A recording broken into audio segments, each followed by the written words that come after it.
Dentro del módulo Tratamiento de datos y azar, en la unidad número 1 se ubica la sesión denominada Tipos de gráfico, cuyo objetivo es que el alumno identifique los diferentes tipos de gráficas que le permitan presentar la información obtenida en una investigación de campo.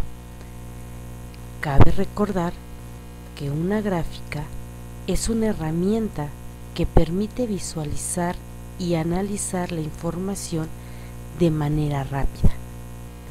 La representación gráfica presenta la información de modo más llamativo que en una tabla. Además de resumirla, resalta detalles a la vista que en la tabla no se pueden apreciar, y esto permite hacer algunas inferencias y facilitar la toma de decisiones. De acuerdo al tipo de variable u objetivo de estudio, es el tipo de gráfico que se debe de emplear. Es importante señalar algunos de ellos. El pictograma es la gráfica más visual. Utiliza símbolos relacionados con la información que se desea presentar, hablando de producciones de algunos de los alimentos en diferentes años. En la parte superior del símbolo se colocan los datos o la frecuencia de cada uno de ellos. En caso de representar la población, se puede utilizar símbolos de personas. En la parte superior, el número de habitantes, y en la parte inferior, la ciudad que se analiza. Es el más visual y el más utilizado. Únicamente se utiliza para variables nominales. La gráfica de barras es la forma más simple de representar la información. Consta de un eje horizontal en el cual se categorizan los datos, y en el eje vertical va la frecuencia de ellos. La altura de cada una de las barras es proporcional a su frecuencia. Otro ejemplo es la gráfica de pastel, también conocida como gráfica circular. Se utiliza para variables nominales.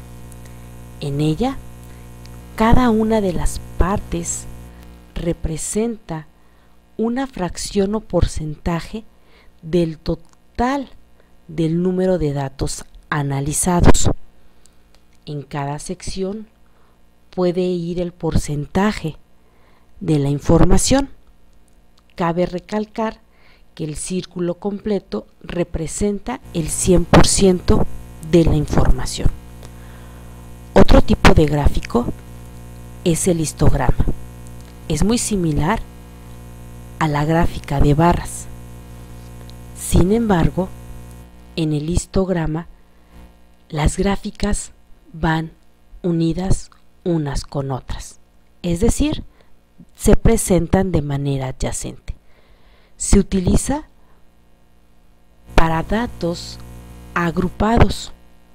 En el eje horizontal se presentan los límites superiores o inferiores, y en el eje vertical la frecuencia de cada uno de ellos. En el histograma se puede relacionar con mucha frecuencia al polígono de frecuencias. La diferencia es que el polígono de frecuencia utiliza la marca de clase de cada uno de los límites que presenta la información. Otra gráfica muy utilizada es la ojiva. Esta, como característica principal, tiene en el eje de las X las marcas de clase, y en el eje vertical representa la frecuencia acumulada de cada una de las marcas de clase. Es decir, en ella podemos obtener el 100% de las frecuencias. Va presentada de manera ascendente. Otra de las gráficas que se utilizan es el de tallo y hojas. Es un diagrama que tuvo auge en la década de los 80, cuando las computadoras solo podían imprimir caracteres.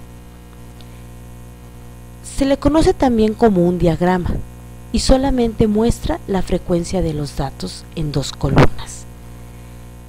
El tallo regularmente es la categoría y la hoja el número de aparición o frecuencia de ella.